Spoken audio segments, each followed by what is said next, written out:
Good afternoon, everyone. I am Professor Kimi Pekpo, and I'm delighted and honored to have this opportunity to introduce you to the aesthetic fact. It may seem like a strange way to approach post-truth, but Whitehead's preference for aesthetic delight over brutal fact offers some very original insights into how judgments are made. The existence of imaginative literature should have warned logicians that their narrow doctrine is absurd, he argues. It is difficult to believe that all logicians commence by judging whether the initial proposition be true or false. Surely at some point in the reading, judgment is eclipsed by aesthetic delight, a mere lure for feeling. In the contemporary context, Whitehead provides an intuitive grasp of the workings of present-day fictioning machines.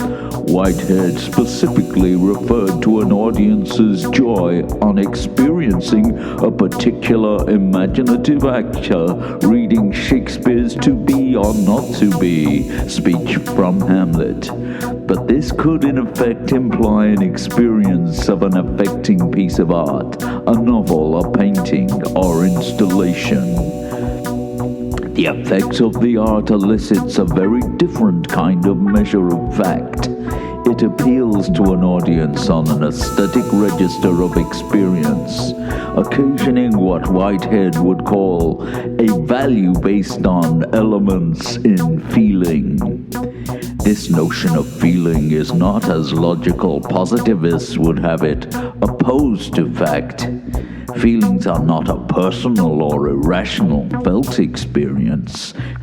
Feeling instead acts like a powerful, impersonal lure that draws an audience into the delightful experience of the fact. What is at once peculiar and fascinating about this Whitehead's feeling measure of fact is that he is the famed co-author of the Principia Mathematica, a book that attempted to redefine the fundamentals of pure logic. So one might assume that if Whitehead were around today, he would perhaps take a decidedly logical position on post-truth.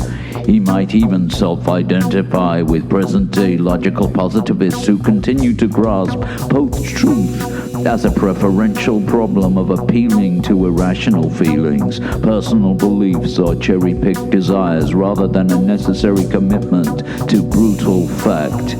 But no. Whitehead's speculative philosophy would look to problematize the logician's brutalist grip on fact. Shakespeare and the unfamiliarity of his use of language returns us to the state of immanence, where we feel intensities outside of those that we can datify, and yet we continue to be impressed by our own ability to explain ourselves away scientifically. And why, we ask, is immanence even worth seeking? Is the truth in the emergence prior to the enlightened quest for a coordinated categorization of a brutal fact abstracted from connectedness? He argued against the imposition of mathematical abstractions, e.g. points and grids, on nature, arguing instead for a kind of radical empiricism wherein nature was experienced through the abstractions of sense data.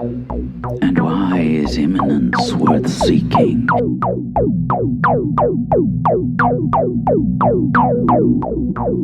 Feelings for Whitehead are broadly conceived of, but they are certainly not regarded at any level as mere interferences in the processes of reasoning. Speculative philosophy would also loosen the status of truth and falsity as distinct counterparts at the polar ends of a spectrum.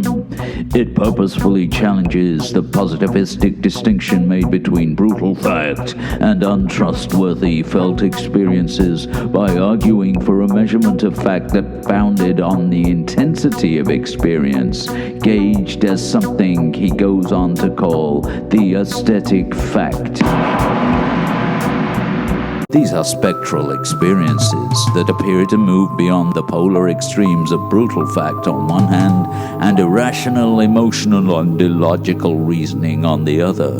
To be sure, the speculative nature of spectral experiences is indeed to unshackle the dominant grip of brutal fact as a force opposed to visceral registers of experience. On the spectra of experience, the often forced distinction made between exact truth and falsity collapses into moments of indistinction. This does not mean that we have to deny that things can be either true or false. However, making clear distinctions between statements, as Whitehead notes, generally refuses to be pushed to a meticulous exactness. The diagram of spectral experience is designed to problematize conventional distinctions made between fact, fake, and feeling, which have been used to justify opposing positions on the post-truth debate. Here we find a distinct impasse. On one hand, positivists point to the untrustworthy nature of subjective feelings, belief, and desires as causal actors in contagions of fake news. Personal emotional responses are often regarded as the polar opposite of objective rational judgments about what is fact or fake. Rationalists who continue a cognitive theoretical frame similarly tend to relegate personal feelings to a marginal status in their analogical grasping of brains and computers. On the other hand, postmodernists have continued to position fact itself as an imploding reality effect, floating around on an illusory representational plane. This is not fact as it is opposed to feeling, but rather fact as it might appear in Wonderland, down a rabbit hole. These are intensive movements of speculative contagion that produce what Gabriel Todd calls modes of sleepwalking subjectivity. It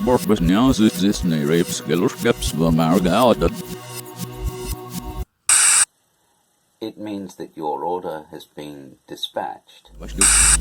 If you are watching this, then I am sorry to have to tell you that we have all gone home, and you have missed the boat. This film of me speaking to you was left on the shores to distract anyone not chosen to follow us back to the planet Utopion. Down a rabbit hole. These are intensive movements of speculative contagion that produce what Gabriel Todd calls modes of sleepwalking subjectivity. Indeed, although the feelings of individual consciousness and an associated sense of personal volition might seem to provide a centered command post of experience, the aesthetic fact is experienced as a mere foothold a sleepwalker has in the speculative spreading of a shock event. Ultimately, the strangest, most rewarding factor of Whitehead's aesthetic ontology is the revelation that the lure of feeling is impersonal, Like this, sleepwalkers are caught in the shock waves of the event, which lures them, feels them, and carries them along on a flux. Indeed, it is not the truth-seeking subject that decides these encounters with shock events. On the contrary, it is the aesthetic of the event itself, its capacity to lure and feel, which decides how subjects are made.